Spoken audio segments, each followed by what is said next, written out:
जय हिंद जय जोहार। यहाँ पर मंचस्थ सब अतिथि मन के और गाँव वासियों मन के मैं बहुत धन्यवाद करता हूँ कि आप मन मुला याद करे हो और मुला यहाँ अतिथि के रूप में आप मन निमंत्रित करे हो। मोर नाम करुणा साहू हरे और मैं यहाँ वर्तमान में रेल सुरक्षा बल राजनांदगांव रेलवे स्टेशन में इंस्पेक्टर के पद में पदस्थ हूँ और आप मन के ये गांव मोरे अंडर में आते हैं, ठीक है। और जो मोतीपुर एरिया है ना, यहाँ बहुत ज्यादा गाय वाय कटे की घटना होते, तो यहाँ आके मैं यहाँ हमेशा एमआरओ सीआरओ ड्राइव ला करत रहता हूँ। अब ये लोग आके आप मतलब जागरूकता अभियान चलाऊंगा, ठीक है। काहे ना रेलवे के अधिकारी शुरुआत रेलवे से करता हूँ मैं।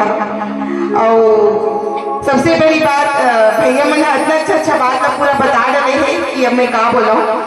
अब जैसे नियम कानून की बात करता हूँ तब मैं ये बोला चाहता हूँ जो 250 साल पहले हमारे जो गुरु घासी दास बाबा जी जो बोले रही थे मनखे एक समान है ना, धर्म जाति छुआछूत के कोई भी चीज ये दुनिया में नहीं रहना चाहिए। हमारे संविधान में अनुच्छेद 15 धर्म वंश लिंग जाति के आधार पर कोई भेदभाव नहीं किया जाएगा।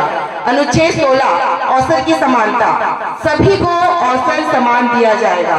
तो जे वो बात में 250 साल बोले नहीं से ओला हमारे बाबा अम्बेडकर जी हाँ संविधान में नहीं और ओला आज हमारे पूरा सरकार है हमारे देश का ओला जो भी हमारे एग्जाम होते जो भी होते ओमे ओला होकर हमला ओला नियम के पालन न करे लगते, समझ गए हो। अच्छा अभी बहुत जन मोला लड़का टाइप के दिखा थे, कौन कौन पढ़िया लिखा है रे?